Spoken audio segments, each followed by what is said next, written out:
Hey, this is Warren Bird talking with Dr. Reggie McNeal, who goes way back with the missional movement, who's tracked with it, who's led it in many ways. Actually, Reggie, your books have kind of chronicled different spaces in the missional conversation. Give us a quick recap of what you've written, and then we'll move to where the missional church is today. Gosh, when you say I've gone way back, Warren, I guess you're right, all the way back to the permafrost in Siberia. But when I thought out and started writing, the first thing that I wrote was on the missional movement was the present future. And that book kind of introduced the idea and the conversation to lots of folks.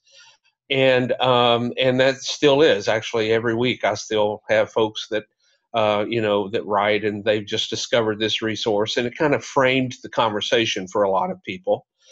Then second book was the missional renaissance, where I kind of pushed the conversation then forward to saying, okay, if we're going this direction, what does it mean in terms of the scorecard for the church, which was still working inside a church context. And then in the three moves that had to be made, by then we had an attraction for me to be able to determine what were three things that leaders really needed to focus on if they want to go that direction. And then missional communities followed. I didn't intend for this to be a trilogy, but then a couple of years ago, as we look at the where this is ultimately headed to a post-congregational era, in terms of the missional movement engaging people who are not susceptible to being congregationalized, those folks that aren't in our congregations already and probably never will show up, are there ways that the missional church will have a broader bandwidth of expression for than just the congregational modality? And so that book kind of looks at that whole wave of missional communities. It's still unpacking. So So, yeah. where's the missional movement today? Well, I would say, it's lots of places. There are some people that are still just getting in. They realize the gig's up in the old stuff, and now they're hearing things about congregations being involved in their communities in profound ways, and they want to get in on it. But they really have not. They're just now putting their toe in the water, all the way to folks that are just full blown. Working with their cities to impact the whole city, and what I've seen is a progression of prepositions, I call it, and first of all, realizing we're a church in the community. Well, that's brand new to some folks because the community moved away from the church, and we just transported in every Sunday to still have our worship service. To finally realize, gosh, we're in this, and we need to somehow be a blessing. And then we move from in to for, all the externally focused conversation. So we do stuff for our community. And all that's good. It's still church centric in many ways because it's us riding out from Camelot to bless the community. And then, but now we're moving to a with the community, which is a brand new part of this and kind of completes this journey, I think, so that we're not just doing stuff, blessing for the community. We're sitting with the community as one of the players at the table. The community is the focus, and I'm pretty excited about that. And we can come back to that idea, but I think that somewhere people find themselves, they can chart themselves along that progression. Are we still mostly getting in touch with our community, so we're in the community, but finally paying attention?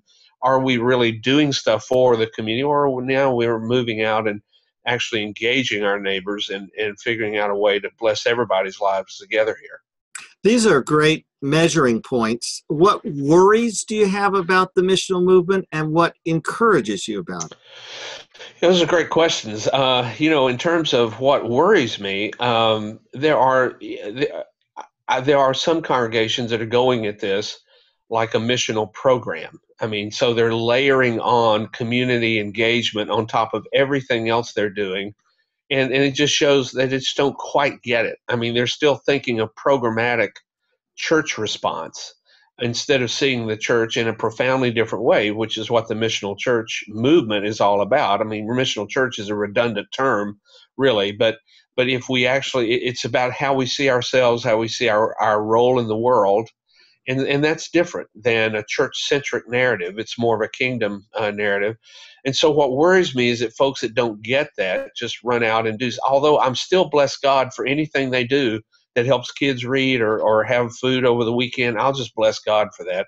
But that worries me a bit, just the programmatic nature of it.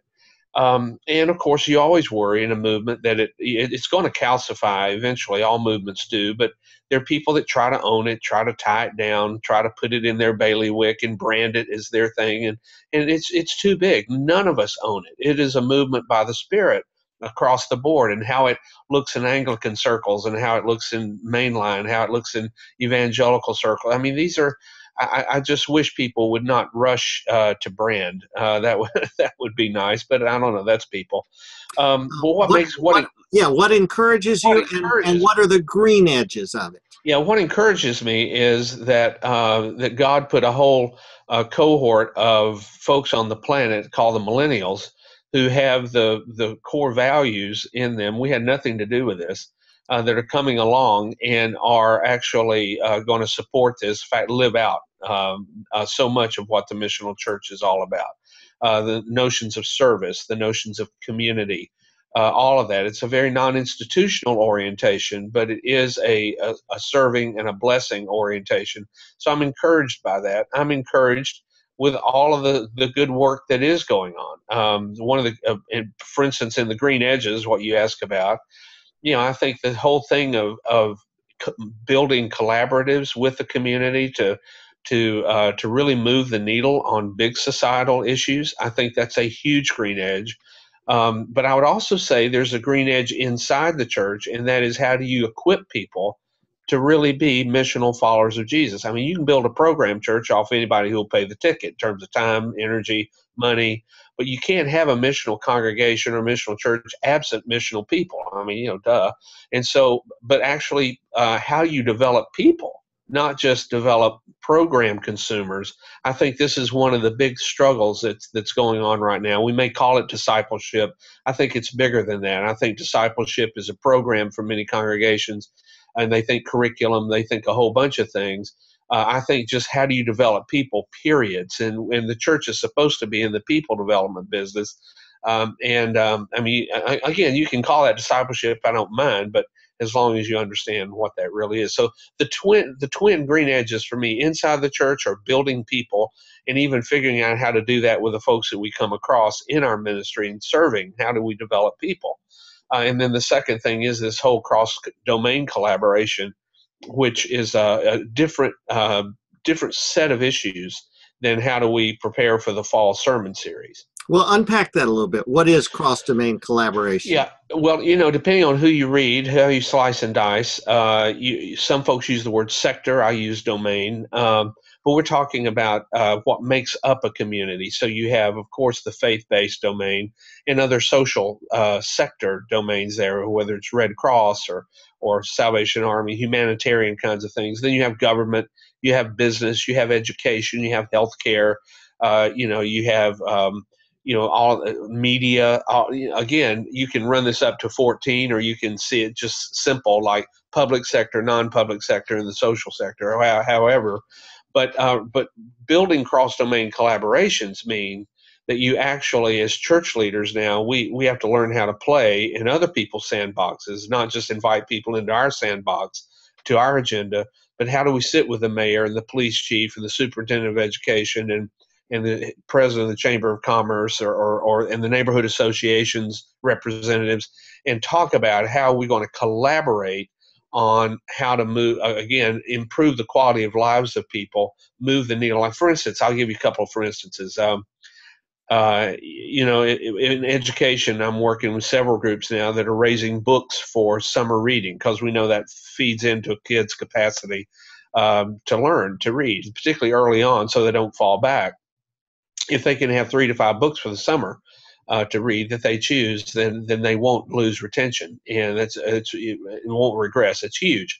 So in one city I'm working in, we're raising 100,000 books. Another place it's 30,000 books. I mean, now the church faith community can take the lead on that, but I can tell you it won't be nearly as effective as if we work, of course, with the education folks, with our business community, with other groups, healthcare, hospitals, and all that, so that for collection points. And then everyone gets to put their fork in the meat. It can't just be a church project. It becomes actually a community project. Now, that's a different set of competencies, though. We weren't taught in seminary, you and I, Warren, how to be collaborative. We were taught how to persuade, how to inspire, how to instruct, how to teach. and there's nothing wrong with that. But we're just having to now learn a different way of coming at these big, huge issues. And part of that learning, Reggie, has been what you've set up through Leadership Network. You've created a number of peer groups where teams from churches, including leaders from the community, have gotten together. Tell us a little bit about the projects you're involved in now and going ahead at Leadership Network. Yeah, well, there are two prongs to what I'm doing right now and exploring. One is actually boots on the ground. I'm working in cities that where we are doing these kinds of initiatives. It's a healthcare initiative in Pensacola, or a literacy initiative in Redwood City, or a neighboring initiative in North Oak Cliff, Dallas. So I'm working in those situations, kind of as a convener and a coach to the conversations that have to occur in order to pull off these collaboratives. But then in Dallas at our headquarters, or where we host folks, I'll be actually pulling together for the first time this fall what we're calling City Impact Leadership Community, where we're inviting teams to come in that want to learn how to do this, to do the work that I'm doing in these areas. How do we accelerate the collaborative work in our community to really make a difference in big issues in our towns? So I'm very excited about that, because I think teams can learn from each other about how they were able to fast forward their engagement, leverage their engagement, and increase their capacity to make an impact in their towns. We'll limit that to 12 teams. Already folks are signing up for that, and I know you'll talk about that in a minute. But I think that's going to be a really important part of helping us learn better how to be leaders in a collaborative way. Well, let's talk about that right now. How do people find out more, connect with you? They go to leadnet.org, O-R-G, and there will be on that site a description, an overview of the City Impact Leadership Community. That's what you need to look for. All right, so you go to leadnet.org program and then leadership communities, and you find what you've just described. That's correct, City Impact. And in that overview there, of course, there's my email. There's Julia, who is our Dallas coordinator.